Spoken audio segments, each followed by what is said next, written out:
Hey there, Nicole Havlicek here from PrimeTime Pickleball, and today we're going to talk about how to train your forehand dinks. I'm going to talk about a few mistakes, common mistakes that I generally see on the forehand dink at the beginner and even at the intermediate level. They still pop up. We're going to be using a ball machine here. We're going to be using the Slingerbag. You can certainly do this with a partner, but I love to use a ball machine for all my drilling because I can pull the ball machine out at any time. It never gets tired, and I don't need to schedule anything with anybody. I'm free to train as much as I wish, and the Slingerbag for me really gets it done in all the areas. All right, so let's talk about the settings that we're going to use as far as the speed, the spin, and the feed frequency. I have the speed set here to the lowest possible setting because we're training dinks, so it's a ball that's coming in very slow. The spin is flat. I would recommend training a flat dink as well as with topspin. Topspin dinks are more prevalent in the game and underspin as well. So definitely topspin flat quite a bit, and I would add some underspin because those are definitely still present in the game, but people are actively using topspin more and more. But of course, you want to be able to handle the full gamut of spins that could be coming at you, so train all of them. Lastly is how quickly the balls will be coming out of the machine. So that's the feed frequency. I have it set to the slowest feed frequency, which is 7. It was a bit slow, so I would recommend ramping it up to maybe about here. Test it out in this range here or even faster if that works for you.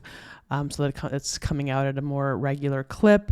As far as the incline goes, which is the height that the balls could come out of the bag more flat or more up, I have it set at the highest possible setting so that we can clear that net, and the slow speed will clear it and then just let that ball drop nicely in the kitchen, as I'm about to see here momentarily. Here's the bag location. We were showing primarily even side dinks, so I did have it about this far from the non-volley zone line and this far from the sideline, but it was over on that side of the court, so on the even side of the court, and firing balls this way, as you'll see in a moment. But the location was the same. Just take a mirror image of this location on the other side. All right, let's move into looking at the forehand dink from the even side. Of course, you will want to be training this even side going cross court, even side going down the line, and also middle.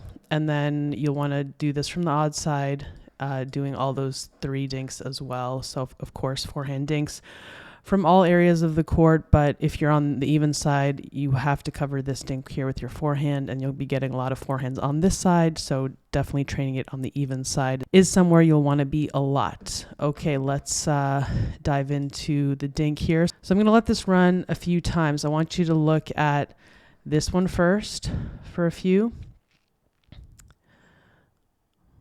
So keep an eye on that one. Okay, there's 2 there. And then look at this one.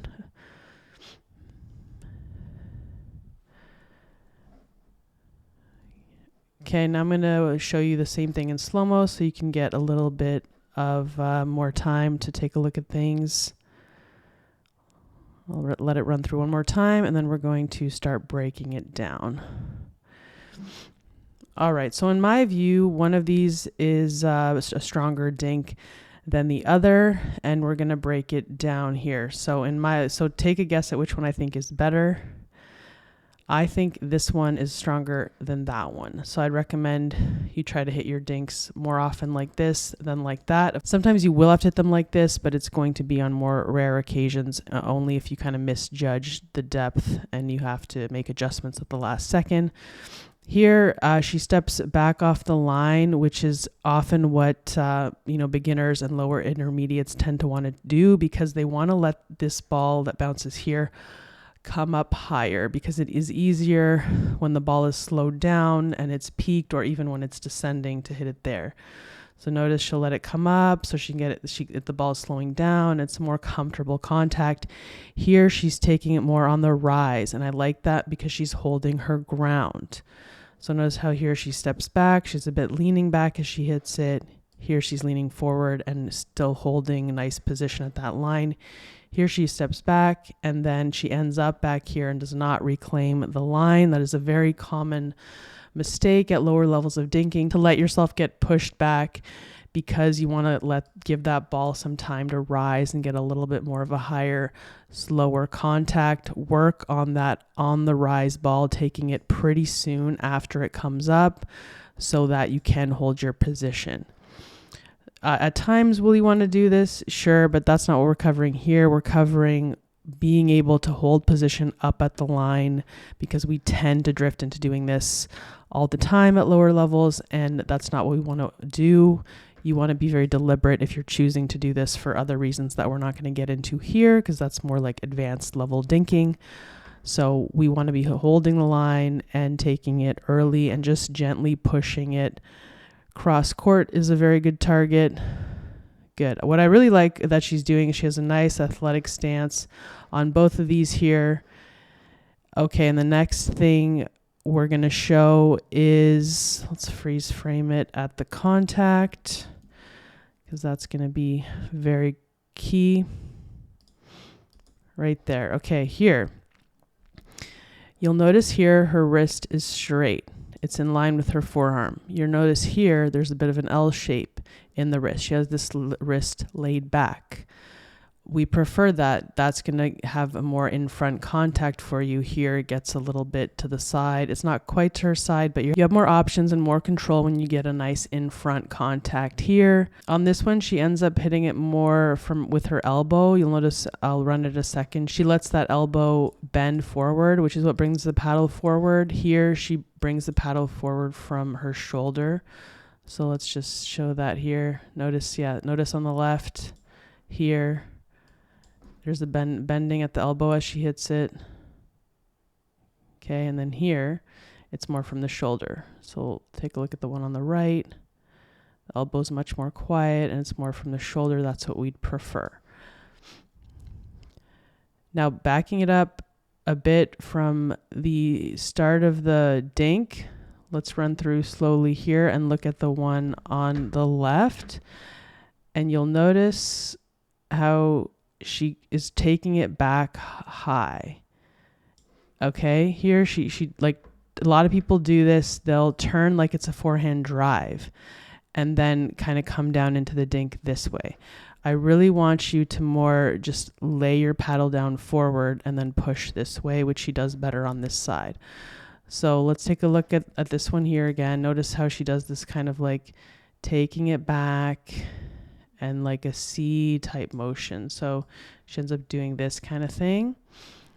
And on this one, on the one on the right, that's not so much the case. So let's look at it here. Look at the one on the right. She more just lays her paddle down in front.